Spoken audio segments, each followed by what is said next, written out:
Hi there. It's later in the afternoon now, and I've got a bit of work done. Today I was actually hoping to have a video for you showing how I replace my stanchions, except I went to start the project yesterday and I can't access the bottom of my stanchions to take them out. So it turns out I have to drill a few holes into my boat in order to get access. So that was delayed for another day. Instead, I'm going to talk to you about the best and the worst of the liveaboard life, in my opinion, from my own personal experiences. Before that, I actually went to shore this morning to grab some wood and drop off some water containers, and I got footage of that, so we'll get into that first. And then once that's done, I will give you my top 5 best and worst of the liveaboard life.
Hi. So I wanted to sit outside and talk to you, but the only place I could really find was sitting on my transom because it's so sunny out today. But could be worse problems, I guess. I just wanted to say before I start talking about, the five worst things about the liveaboard life is these items are my opinion based on my experience living aboard. Not everybody would agree with me, which is totally great and fine. And other people might enjoy some of the things I don't like. Who knows? I just wanted to just say beforehand, this is all my own opinion.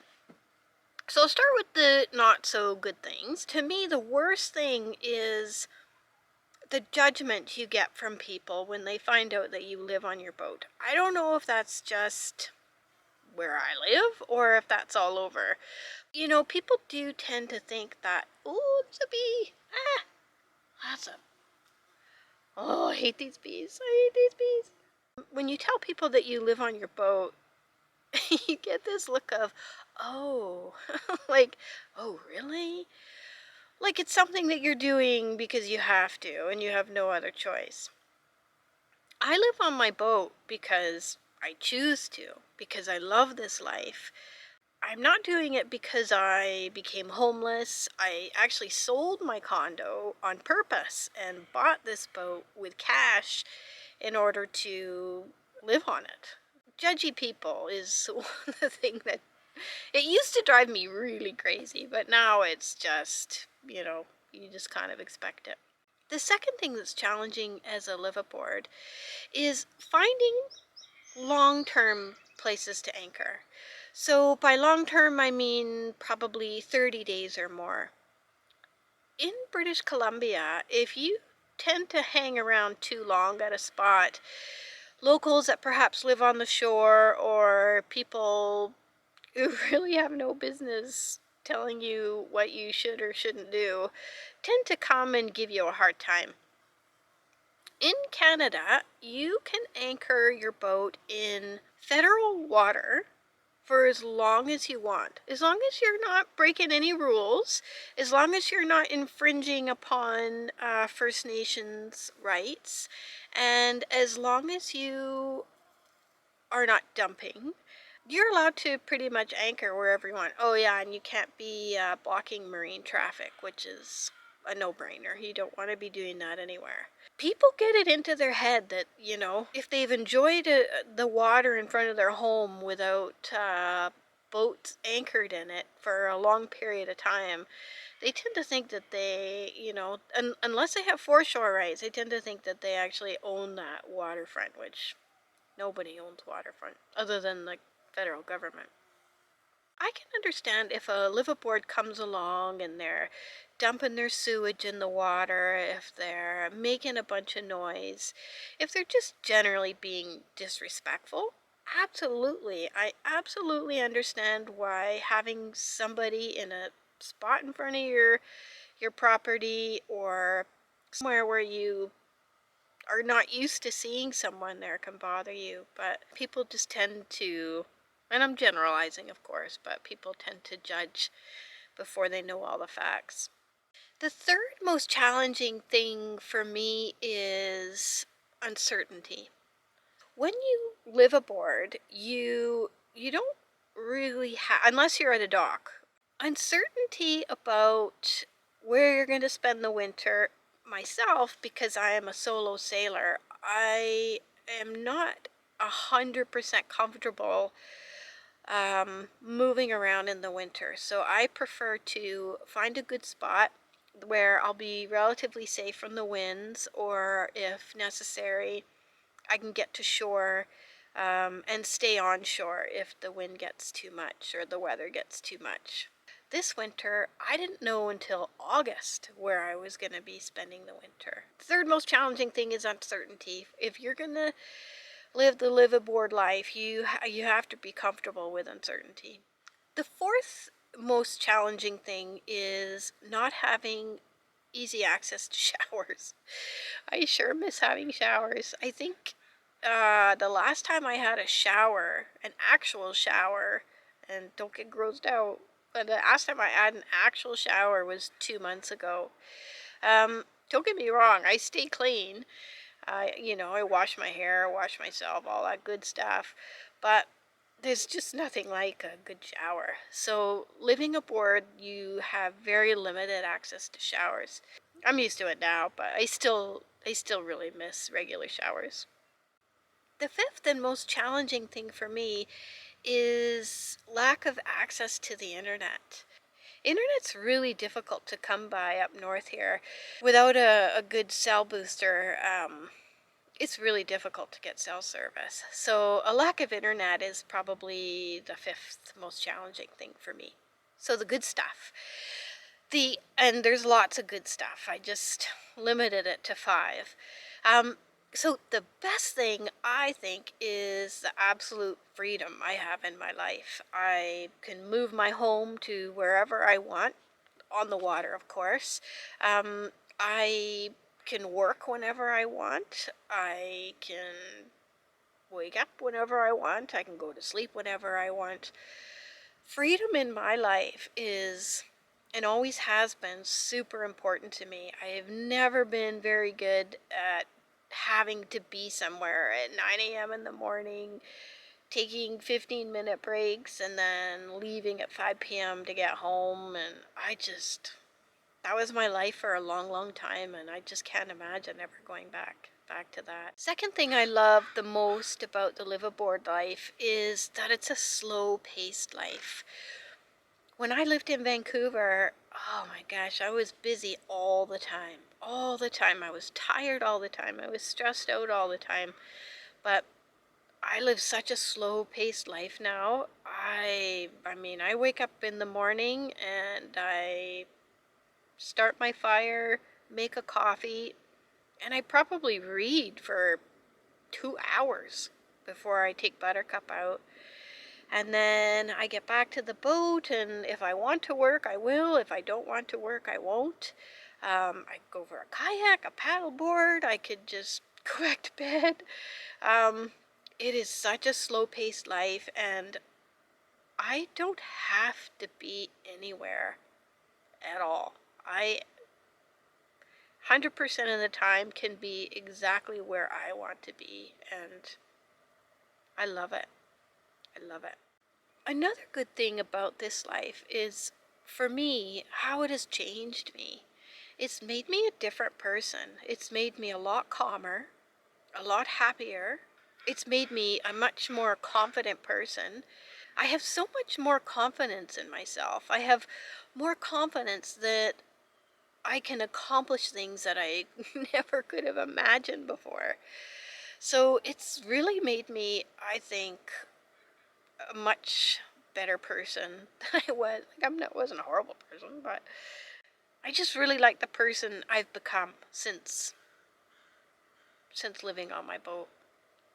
Yeah, I guess that's it. The fourth amazing thing about the liveaboard life is the places you get to see and go. You get to see places that not many people get to see. A lot of the places that I anchor are boat access or float plane access only. I never would have seen these places, experienced these places, if I hadn't got a boat. So yeah, that's the fourth thing I love about the liveaboard life. The fifth and last thing that I absolutely love about the liveaboard life is the solitude. I love being alone. I enjoy solitude immensely. I don't get lonely. I don't get sad. I don't feel alone. I actually feel more alone in a room full of people than I do at anchor with no other humans around. I don't know why. But yeah, so the solitude for me is a big, big, big reason why I enjoy the liveaboard life so much. So those are my 5 best and 5 worst things about the liveaboard life. The worst aren't so bad, actually, and the best are really great. So to me, the best totally outweighs the worst. Thank you for watching. Like and subscribe, and I'll see you next time.